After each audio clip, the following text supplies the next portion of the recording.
বিবাহিত মেয়েকে তার স্বামী ছাড়া অন্য কেউ ভালোবাসে না। আর যদি কেউ বাসে তাহলে তার শরীরকে।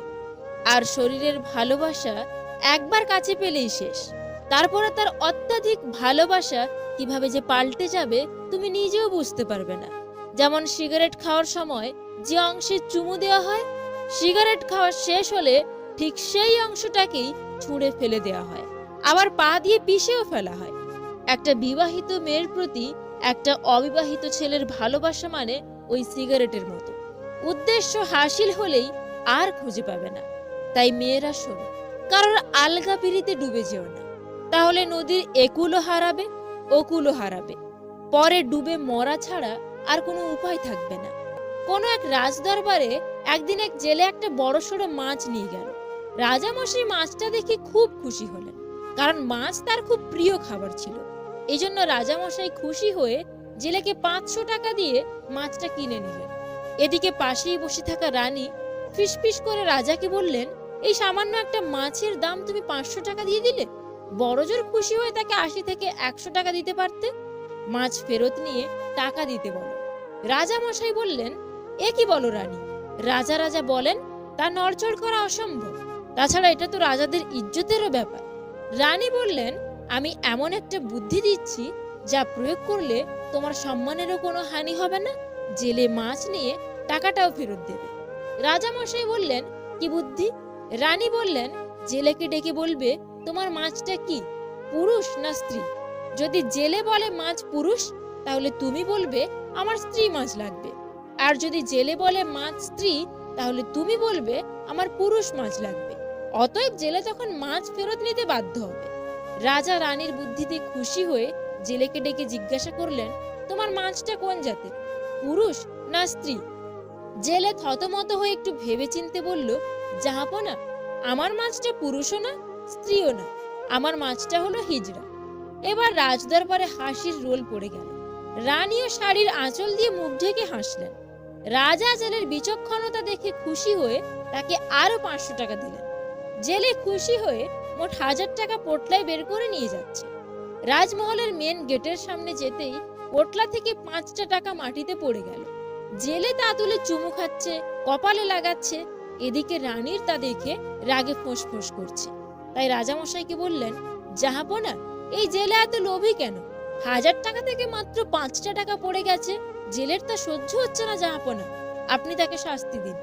রাজাও ভাবলেন, ঠিকই তো, মাত্র 5 টাকা পড়ে গেছে, গেট দিয়ে কত গরিব মানুষ আসা যাওয়া করে, তারা না হয় কুড়িয়ে নিত। রাজামশাই জেলেকে ডেকে বললেন, এই লোভী জেলে, তোমার এত লোভ কেন? এত টাকা দিয়েছি তোমার, মাত্র 5 টাকার লোভ তুমি সামলাতে পারলে না, তা তুলে চুমু খাচ্ছ, তোমাকে কঠিন শাস্তি দেওয়া হবে। জেলে বলল, জাহাপনা, আমি কিন্তু লোভের কারণে ওই টাকাটা তুলে চুমু খাইনি। টাকার গায়ে আমার রাজামশাই আর রানীমার নাম লেখা আছে, তাই ভাবলাম টাকাটা মাটিতে পড়ে থাকলে হয়তো অন্য কোনো মানুষ পা দিয়ে পিষবে আর আমার রাজা আর রানীমার ইজ্জতের হানি হবে। তাই আমি টাকাটা তুলে চুমু খেলাম এবং কপালে ঠেকিয়ে সালাম করলাম। এবার রাজামশাই আরো খুশি হয়ে জেলেকে আরো 500 টাকা দিলেন। সর্বমোট 1500 টাকা দিয়ে তিনি জেলেকে বিদায় করলেন। আর রাজঘোষককে বললেন, তুমি সমগ্র রাজ্যে ঘোষণা করে দাও, কেউ যেন বউয়ের বুদ্ধিতে না চলে। আর এটাও বলে দাও, বউয়ের বুদ্ধিতে চললে 500 টাকার জায়গায় 1500 টাকা লোকসান গুনতে হয়।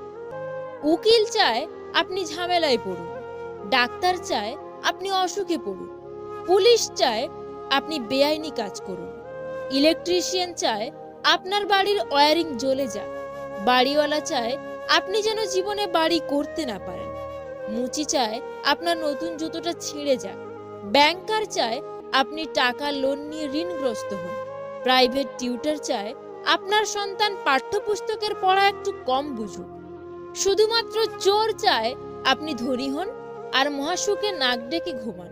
অতএব চোরই আপনার প্রকৃত বন্ধু, এটা কিন্তু প্রমাণিত। চাইলে আমিও অনেককে ছোট করে, ঠকিয়ে, কষ্ট দিয়ে মজা নিতে পারতাম, কিন্তু বাবা মা এই শিক্ষাটা দেয়নি। নিজের ছোটখাটো ভুলের ক্ষেত্রে সচেতন হন, কারণ একটা ছোট ছিদ্র অনেক বড় বিশাল জাহাজকেও ডুবিয়ে দিতে পারে। বিশ্বাসে অন্ধ হতে নেই, কারণ যেখানে বিশ্বাস আছে সেখানে বিশ্বাসঘাতকও আছে। কাউকে ঠকিয়ে দুদিন খুব মজা করবে, কিন্তু মনে রাখবে ঈশ্বর যেদিন ঠকাবে সারা জীবন দুঃখের সঙ্গ নিতে হবে। খারাপ ব্যক্তির সাথে বন্ধুত্ব বা শত্রুতা কোনোটাই রাখা উচিত নয়, কারণ মনে রাখবেন কয়লা গরম হলে হাত পুড়িয়ে দেয়, আবার শীতল হলে হাতে কালি লাগিয়ে দেয়। তেতো হলেও সত্য, আমাদের অধিকাংশ বন্ধুই গোপনে আমাদেরকে ঘৃণা করে। কিছু মানুষের জীবনটা এমন একটা পরিস্থিতিতে আছে, পেছনে তো যেতে পারবেই না, আর সামনেও কোনো রাস্তা নেই। নিজেকে কঠিন জীবনে অভ্যস্ত করো, কারণ বিলাসিতা চিরস্থায়ী হয় না। অভিযোগ নয়, অভিজ্ঞতা থেকে বলছি, সৎ মানুষগুলোর থেকে অসৎ মানুষগুলো এ দুনিয়ায় বড্ড বেশি সুখী হলেও শান্তিতে নেই। যদি তোমার কথা বলা কারোর পছন্দ না হয়, তাহলে চুপ থেকে তাকে খুশি করে দাও। ভালোবাসাটা সুন্দর যদি মানুষটা সঠিক হয়। বই পড়ুন কিংবা প্রেমে পড়ুন, অবশ্যই মনোযোগ দিয়ে পড়বেন, নইলে অনেক কিছু শেখা থেকে বঞ্চিত হয়ে যাবেন। যারা সত্যিকারের ভালোবাসতে চায় তাদের ভাগ্যে কখনো ভালোবাসা জোটে না, শুধু জোটে পুরো পৃথিবীর সমান অবহেলা। সম্পর্ক টিকিয়ে রাখতে গেলে একজন আগুন হলে অন্যজনকে জল হতে হয়। আপনি টাকা ইনকাম করুন, ভালোবাসা আর সম্মান এমনিতেই আসবে।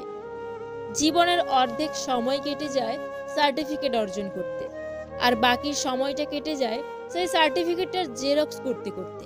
কেউ যদি আপনাকে অবহেলা করে, মনে রাখবেন আপনি যত ভালো কাজই করুন না কেন তার চোখে পড়বে না।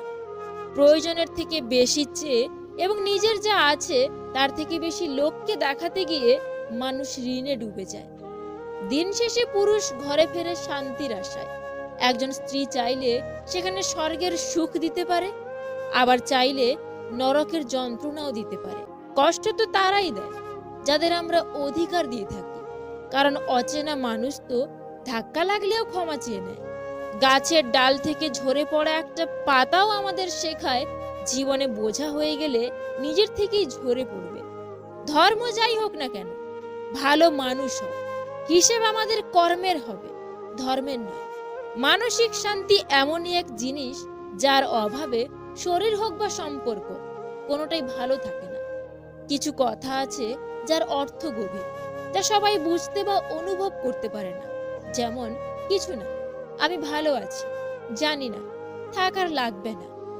মাঝে মাঝে পেছন ঘুরে প্রতিবাদের গর্জনটাও করা উচিত, নয়তো সবাই তোমার মৌনতাকে দুর্বলতা ভেবে নেবে। চোর মূর্খ হলে অল্প কিছু মানুষের সম্পদ নষ্ট করে, আর চোর যদি শিক্ষিত হয় তাহলে পুরো জাতিরই সম্পদকে সে নষ্ট করে দেয়। কত কি রোজ মনে হয়, সব কি আর সত্যি হয়? কিছুটা ভুলতে হয় আর বাকিটা মানতে হয়। কেউ অজুহাত দেখিয়ে যদি তোমায় ভুলে থাকতে পারে, তাহলে তুমি বাস্তবতাকে মেনে নিয়ে কেন ভালো থাকতে পারবে না?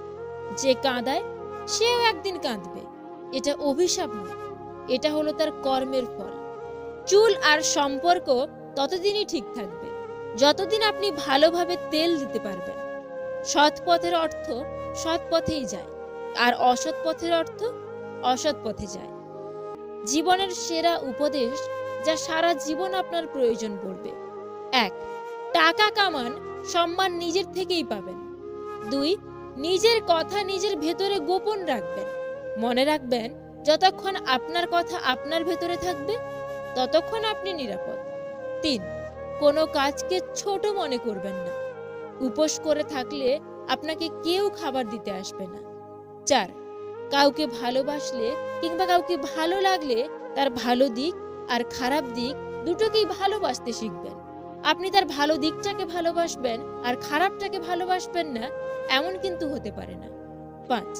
মাঝে মাঝে শত্রুর সাথেও ভালো সম্পর্ক রাখার চেষ্টা করুন, কারণ এই দুনিয়ায় কায়দা করে বেঁচে থাকতে হয়। 6. জীবনে বন্ধু বান্ধবদের উপর একটু কম বিশ্বাস করবেন, কারণ আপনার সবচেয়ে ঘনিষ্ঠ বন্ধুরাই আপনার সাফল্যকে ঈর্ষার চোখে দেখবে।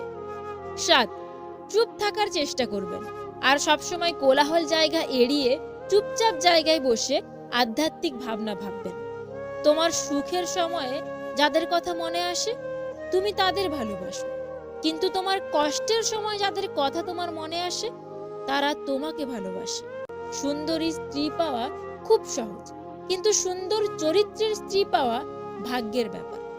সুখী জীবনের মন্ত্র: 1. ইনকামের থেকে খরচ কখনোই বেশি করো না। 2. ভুল করলে ভুল স্বীকার করতে সংকোচ করো না। 3. খারাপ কাজে কখনো এগিয়ে যেও না। 4. ভালো কাজে কখনো পিছিয়ে এসো না। 5. অপরের দুঃখ কষ্টের কারণ হয়ো না। 6. অপরের জিনিসে কখনো লোভ করো না। 7. অপরকে নিয়ে কখনো সমালোচনা করো না। বছরের পর বছর ধরে একটা মানুষকে কখনোই ভালো লাগতে পারে না। যদি লাগে তবে সেটা ভালো লাগা না, সেটা আসলে ভালোবাসা। সেই সব মানুষদের থেকে একদম দূরে থাকা উচিত যারা প্রয়োজন পড়লেই প্রিয়জন বানাতে আসে। তুমি যাকে মন থেকে ভালোবাসবে, দেখবে সেই তোমাকে সবচেয়ে বেশি কষ্ট দেবে। এই কথাটা একসময় আমার বিশ্বাস হতো না। ভাবতাম এটা কেমন করে হয়, কেউ তার ভালোবাসার মানুষকে শুধু শুধু কষ্ট দিতে যাবে কেন? কিন্তু বয়সের এই পর্যায়ে এসে বুঝতে পারছি কথাটা আসলেই যৌক্তিক। আসলে আমরা যখন কাউকে মন থেকে ভালোবাসি, তখন ওই মানুষটা আমাদের আত্মা, রক্ত, মাংস, শিরা, উপশিরা, চিন্তা, চেতনা, স্বপ্ন, অভ্যাস সবটা জুড়ে মিশে যায়। এই অবস্থায় মানুষটার সামান্য মিষ্টি কথায় আমাদের মুখে যেমন হাসি ফোটে, ঠিক তেমনি সামান্য কটু কথায় পাহাড় সমান আঘাতও আসে। মানুষটা যখন অন্য কারোর সাথে কথা বলবে, তখন তোমার ভীষণ কষ্ট হবে, হারানোর ভয়ে অনেক সময় কান্নাও করবে। মানুষটা যখন রাগ করে তোমার সাথে কথা বলা বন্ধ করে দেবে, তখন তোমার অসহ্য যন্ত্রণা হবে। তুমি সবসময় চাইবে মানুষটা সারা জীবন তোমার হয়ে থাকুক, তোমাকে বুঝুক, সময় অসময় খুঁজুক, ভালোবাসুক।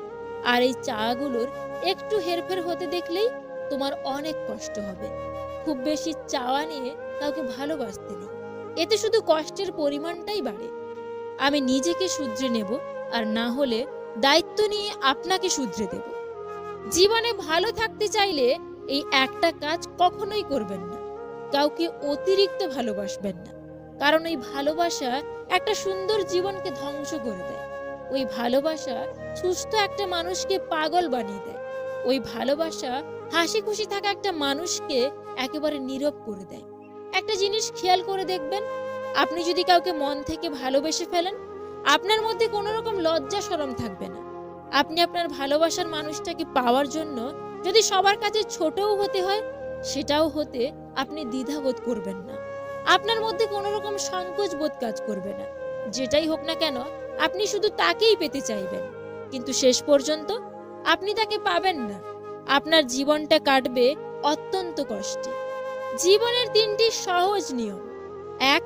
তুমি যা চাও তার পেছনে যদি তুমি সময় না দাও, সেটা কখনোই তোমার হবে না। 2. তোমার প্রয়োজনটা যদি বুঝিয়ে না বলো, তাহলে উত্তর সবসময় তোমার বিপক্ষে আসবে। 3. সময়ের সাথে যদি নিজের যোগ্যতা না বাড়াও, তুমি সবসময় একই জায়গায় আটকে থাকবে। যদি কোনো মেয়ে এই কাজটি করে, তাহলে বুঝবেন সে স্বামীর সংসার করতে পারবে না। আর তা হলো তার উচ্চ বিলাসিতা মনোভাব। অবশ্যই মেয়ের এই 4টি জিনিস দেখে বিয়ে করবেন: তার রূপ, 2. তার পরিবার, 3. তার ধনসম্পদ, 4. নিজের ধর্মের প্রতি তার ভালোবাসা। দুঃসময় কারোর কোনো অপমান গায়ে মাখতে নেই। সুসময় আসলে তার ভুলটা চোখে আঙুল দিয়ে দেখিয়ে দিন।